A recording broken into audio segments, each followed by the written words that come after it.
केदारनाथ के पास एक हेलीकॉप्टर हादसे का शिकार हुआ। आसमान से एक हेलीकॉप्टर जमीन पर गिर गया, लेकिन उसके गिरने से किसी को नुकसान नहीं हुआ। उल्टा वायुसेना के जवानों की जान बच गई, क्योंकि इस हेलीकॉप्टर को अगर नहीं गिराया जाता तो इससे वायुसेना के दूसरे हेलीकॉप्टर के क्रैश होने का खतरा होता। दरअसल क्रिस्टल एविएशन नाम की कंपनी के खराब हेलीकॉप्टर को ठीक कराने के लिए वायुसेना का Mi-17 हेलीकॉप्टर उसे एयरलिफ्ट करके गौचर एयरबेस ले जा रहा था, लेकिन रास्ते में मौसम खराब होने की वजह से हवाएं और तेजी से चलने लगी, जिससे Mi-17 हेलीकॉप्टर का बैलेंस बिगड़ गया।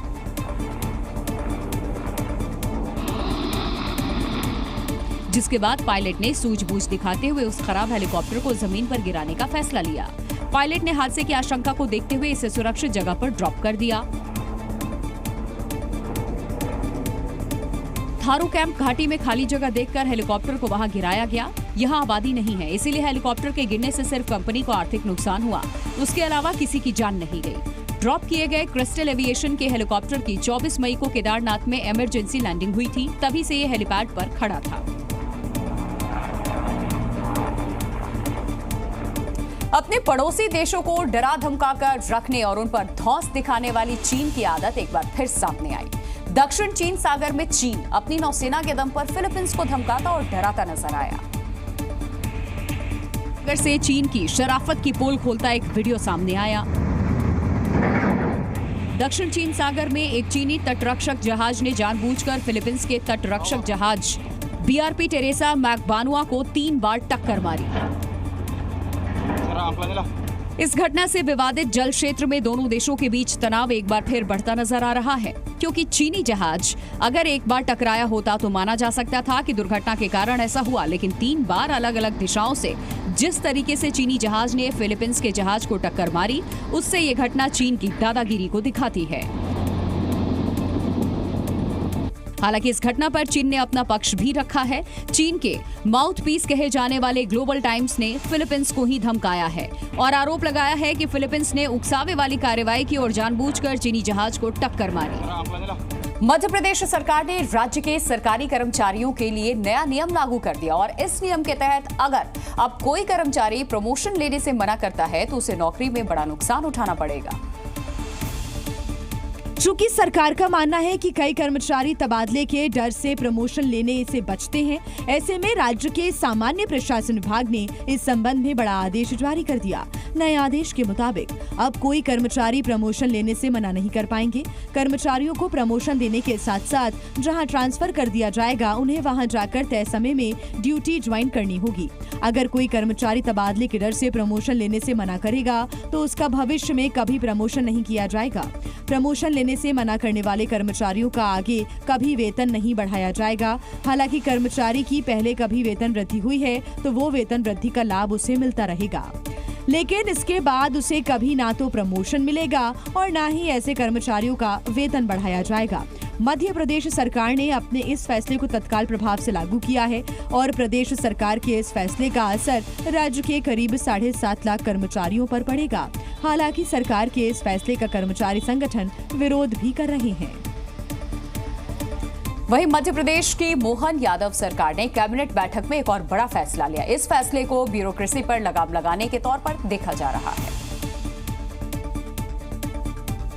वहीं इस फैसले के बाद अब मध्य प्रदेश कैबिनेट के मंत्रियों के पास ज्यादा ताकत होगी, जिसका असर अब कैबिनेट की होने वाली बैठकों में भी नजर आएगा। दरअसल मध्य प्रदेश सरकार ने फैसला किया है कि अब विभागीय मंत्री की अनुमति के बिना कोई भी फैसला कैबिनेट में नहीं आएगा। यानी कि जब तक मंत्री को किसी प्रस्ताव की जानकारी नहीं होगी या उनकी अनुमति नहीं मिलेगी तो विभाग के अधिकारी उस फैसले को कैबिनेट बैठक में नहीं रख सकेंगे। वहीं ये भी फैसला लिया गया कि अगर मुख्य सचिव की अध्यक्षता वाली कमेटी अपने एजेंडे में कोई बदलाव करती है तो उस बात की जानकारी भी विभाग के मंत्री को देनी होगी। सरकार का ये फैसला मंत्रियों के लिहाज से काफी अहम माना जा रहा है, क्योंकि हाल ही में हुई मोहन कैबिनेट की बैठक में 2 ऐसे मामले सामने आए थे जिसमें मंत्रियों के बिना अनुमति के ही प्रस्ताव कैबिनेट बैठक में लाया गया था, जिसकी वजह से मंत्रियों की नाराजगी देखने को मिली थी और इसीलिए सरकार ने ये फैसला लिया है। छत्तीसगढ़ के बलरामपुर जिले से एक हैरान कर देने वाला मामला सामने आया। यहाँ कपड़े सिलने का काम करने वाले एक टेलर ने 1 साल पहले अपनी पत्नी और 2 बेटियों का अंतिम संस्कार कर दिया था, लेकिन 1 साल बाद तीनों लोग जिंदा लौट आए। वहीं पत्नी और दोनों बेटियों को एक साल बाद वापस देखकर परिवार और पुलिस दोनों परेशान हैं। इस घटना ने रायगढ़ जिले की पुलिस की मुश्किलें बढ़ा दी हैं, क्योंकि पति ने एक साल पहले अपनी पत्नी और दोनों बेटियों के शवों को अपने हाथों से दफनाया था। लेकिन जब पत्नी अपनी दोनों बेटियों को लेकर ससुराल लौटी तो पति के होश उड़ गए। पत्नी राबिया परवीन ने बताया कि वो जिंदा थी और पति अबुल हसन से नाराज होकर काम की तलाश में अपनी दोनों बेटियों के साथ घर छोड़कर राजस्थान चली गई थी। बिना बताए चले गए थे। 7:30 बजे 6 बजे सवेरे जो गाड़ी जाती है ना, वही अमेरिका कोच भी ट्रेन है। अभी वहाँ से दोनों बच्चे को ले गए थे और फिर वहाँ गए तो ट्रेन में मोबाइल छिना गया हमारा। पत्नी राबिया परवीन और अपनी दोनों बेटियों गुलस्ता और सरजीन का अबुल हसन ने कई दिनों तक इंतजार किया, लेकिन तीनों लोग घर नहीं लौटे।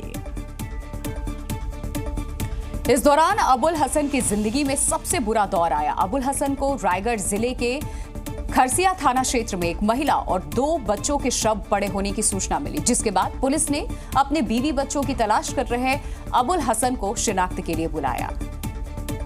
और जब पुलिस ने अबुल हसन को तीनों के शव दिखाए तो उसने तीनों शवों की शिनाख्त अपनी पत्नी और 2 बेटियों के रूप में की और फिर रायगढ़ में ही तीनों शवों को अपने हाथों से दफन कर दिया।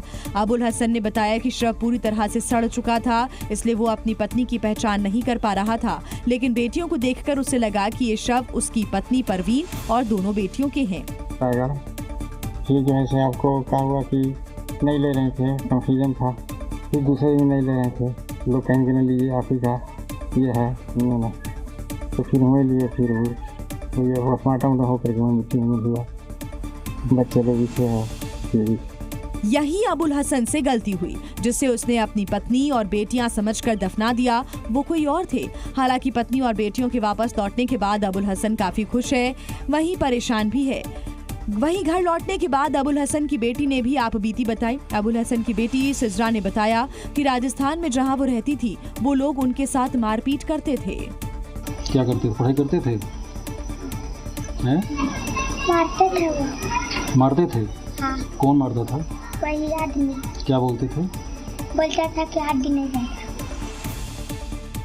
हालांकि इस घटना ने रायगढ़ पुलिस की सबसे ज्यादा परेशानी बढ़ा दी, क्योंकि पुलिस के सामने ये पता लगाने की चुनौती है कि जिन 3 लोगों को अबुल हसन ने अपनी बीवी बच्चे समझकर दफना दिया था, वो लोग कौन थे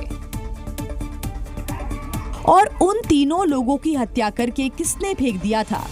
पुलिस का कहना है कि 1 साल बाद वो फिर इस मामले की जांच करेगी, ताकि उनके असली परिवार वाले मिल सकें। आगे नए इश्तेहार जारी कर और उनके परिजनों की तलाश की जाएगी। हालांकि 1 साल बाद पत्नी और बच्चों के लौटने के बाद अबुल हसन सन्न है। उसे यकीन ही नहीं हो रहा कि उसने जिनका अंतिम संस्कार किया था, वो कोई लावारिस शव थे। Zee News।